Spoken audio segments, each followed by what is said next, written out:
At exactly 30 seconds in, the hearing room detonated with a silence so sharp it felt like glass shattering in the lungs. A headline ripped open the chamber: leaked DNA results tied to Barron Trump. The number hung in the air like a blade. $5 million already spent to suppress what could no longer be hidden. $5 million in lawyers, in silent staff, in gagged witnesses, while families in small towns scraped together quarters for gas and bread. How far would Melania Trump go to shield the boy? And what exactly did these results prove? The walls of the chamber breathed like restless beasts. The ceiling lights hummed with surgical brightness, merciless in their exposure. The oak-paneled walls whispered secrets too heavy for wood. Even the microphones seemed to lean forward, hungry for blood.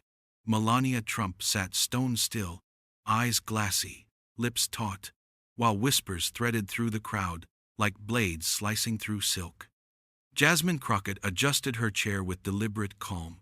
Not a single wasted movement. She did not raise her voice. She did not flinch.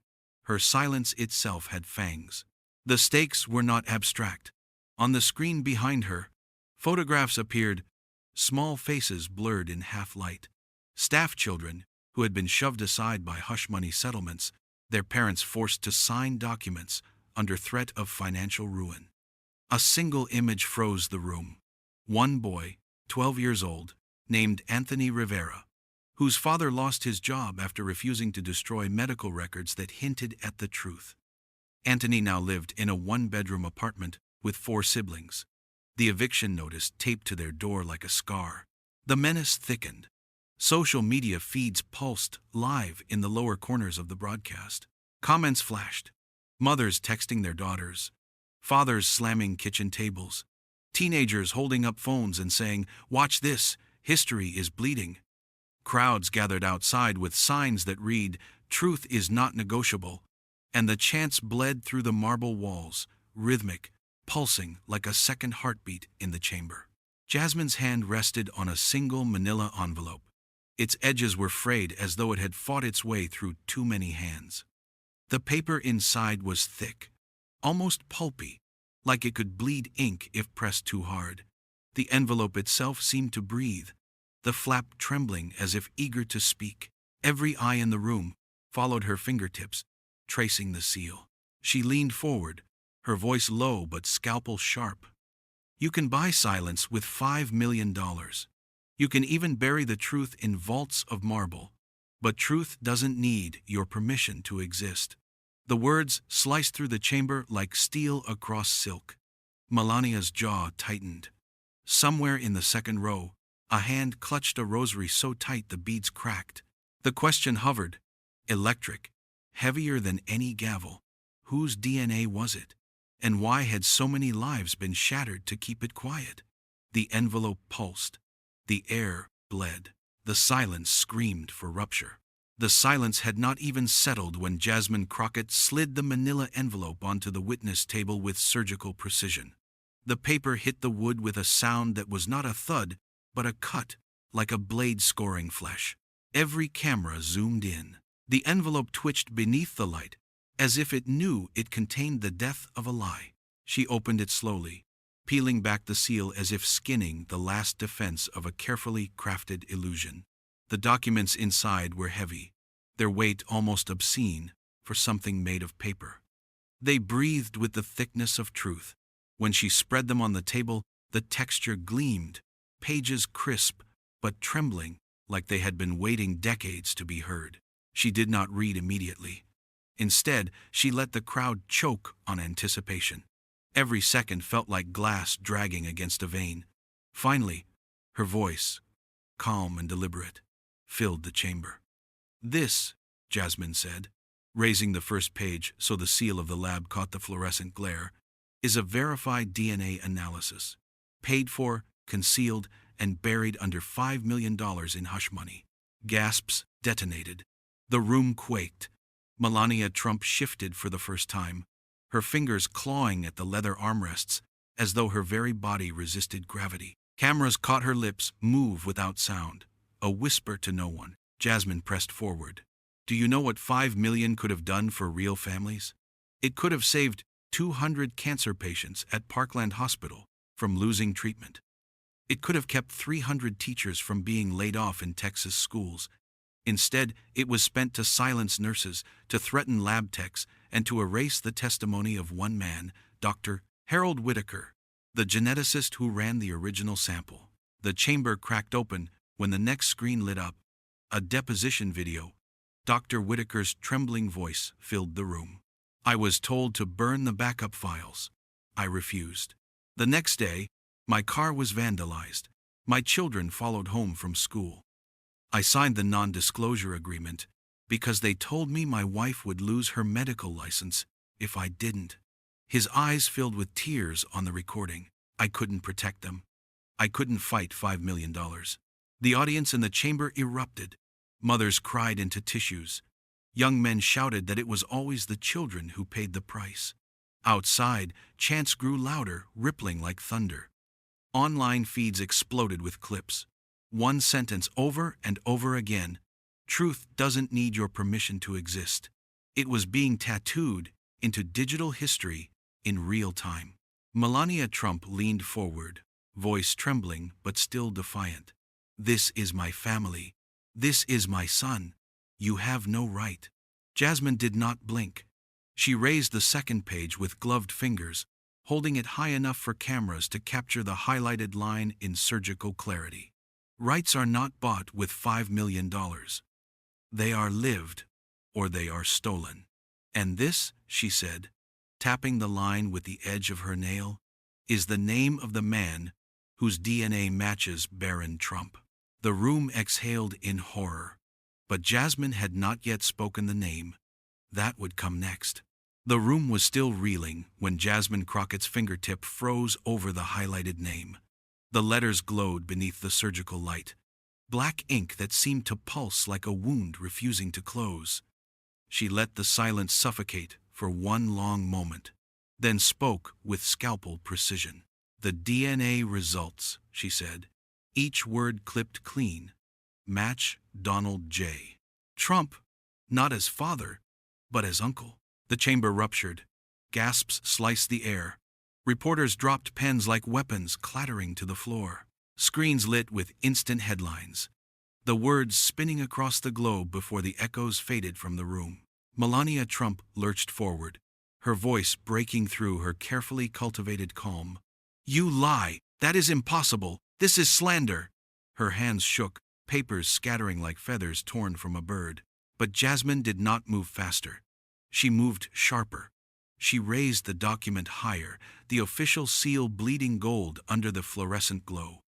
This, she said softly, is not slander. This is science. And no amount of shouting will change ink into ash. Her one-liner landed like a guillotine. The crowd screamed with energy that reverberated through walls and veins alike. Behind her, another screen flared to life. It showed an affidavit signed by a woman named Caroline Mercer, a lab assistant once stationed at the Trump Organization's private clinic.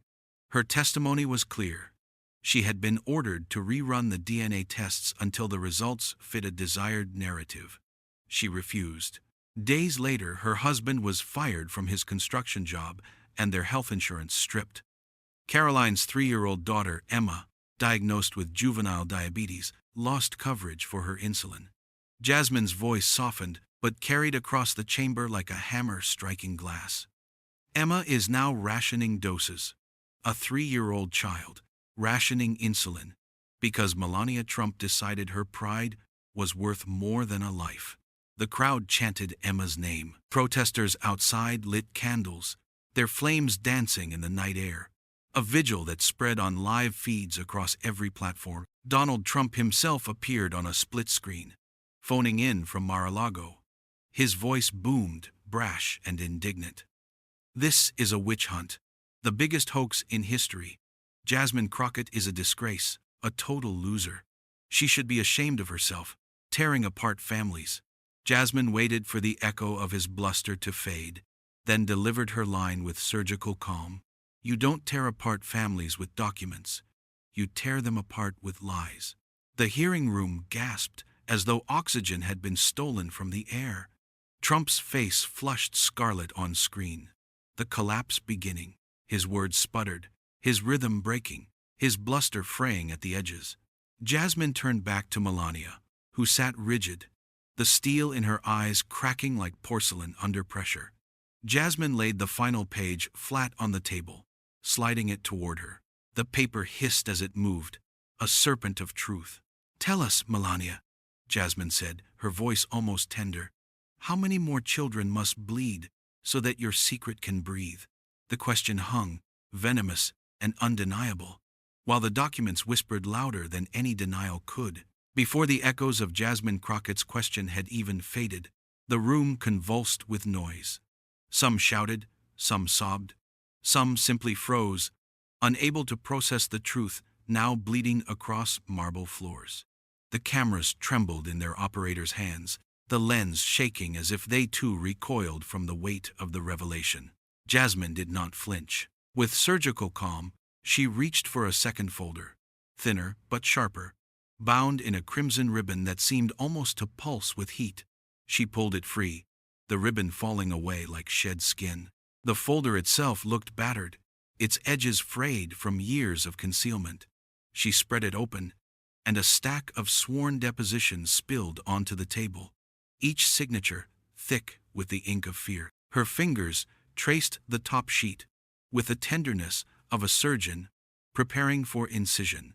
Then, with a flick of her wrist, she held it aloft for the cameras. "This," she said, her tone a scalpel-slicing air, "is testimony from Maria Delgado, a nanny employed by the Trump household for 6 years. She describes a pattern of intimidation, silence purchased with cash envelopes, threats whispered in kitchens at midnight." The deposition appeared on the screen. Maria's words scrolled across in merciless black. "I was told if I spoke of what I saw, my son's scholarship would vanish. My boy, Gabriel, age 17, the first in our family to dream of college. They told me they could take it all back with a phone call." Gasps echoed. A mother in the gallery sobbed openly, clutching her teenage daughter's hand. Online, hashtags erupted not as slogans but as battle cries. Gabriel's dream, Emma deserves insulin, truth over Trump. Donald Trump's face loomed again on the split screen, crimson with fury. "This is disgusting. Lies from disgruntled employees. Jasmine Crockett is nothing but a second-rate actor reading a script written by the radical left." Jasmine leaned back in her chair, her gaze steady, her voice calm enough to chill bone. "If this is a script," she said, lifting the second deposition into the light, "then it was written in your handwriting." She turned the page, revealing Trump's unmistakable signature at the bottom of a hush agreement. The ink curling like a snake caught mid-strike. The chamber detonated in shouts. The signature burned across screens, magnified 100-fold. Undeniable. Trump stammered, sputtering half-formed insults, his words tangling into incoherence. His collapse had begun. Jasmine's one-liner fell like a blade. "Justice doesn't scream, it documents." The line was repeated instantly, typed, clipped, shared across every platform in existence. Protesters outside roared the words in unison, the chant rattling the windows like an approaching storm.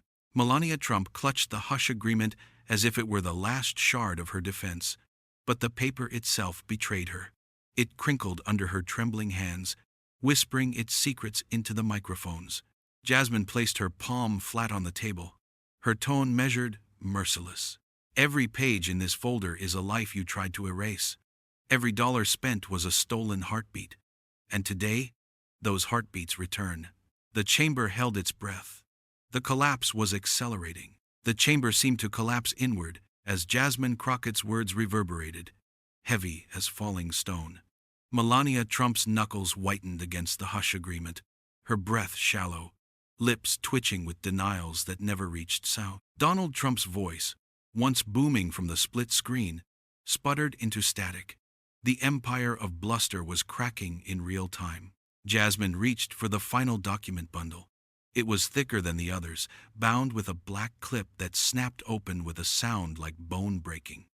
She spread the pages slowly, each sheet sliding across the polished wood with a hiss, stacking evidence like bricks in a wall of inescapable truth. The screen lit with charts and figures, merciless in their clarity. Jasmine's voice was soft, steady, devastating.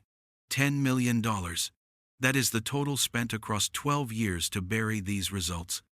10 million redirected through shell companies, consulting firms, and offshore accounts. 10 million that could have rebuilt 30 schools, paid for insulin for 50,000 children, or kept 200 veterans' housing centers open. The numbers landed like hammer strikes.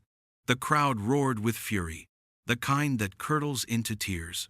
A woman stood and shouted, "My brother died waiting for housing." Another voice cried, "My daughter lost her treatment."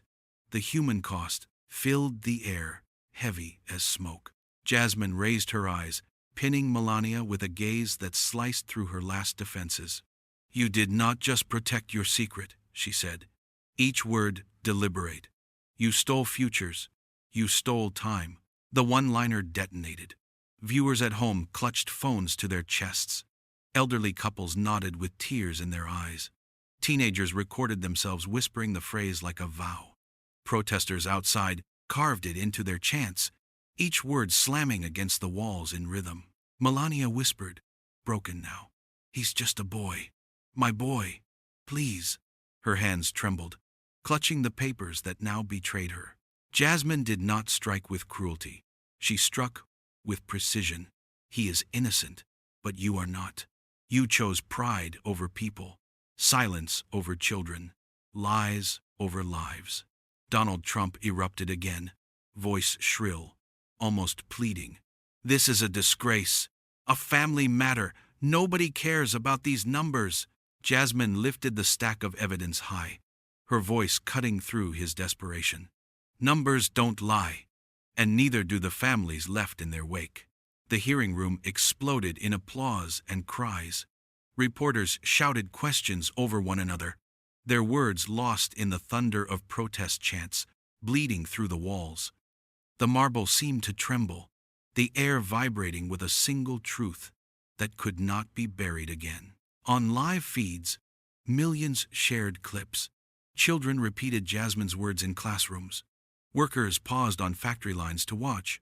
In hospital waiting rooms, patients whispered together, "Justice doesn't scream, it documents." Melania Trump bowed her head, shoulders collapsing. Donald Trump's image sputtered, eyes wild, lips trembling, no longer the master of the room but a man crumbling under evidence that bled truth in every direction. And Jasmine, calm and unshaken, placed the final document down. "This," she said, her voice quiet but carrying like thunder, "is the end of the cover-up." The silence that followed was not empty, it was full. Full of lives reclaimed, futures restored,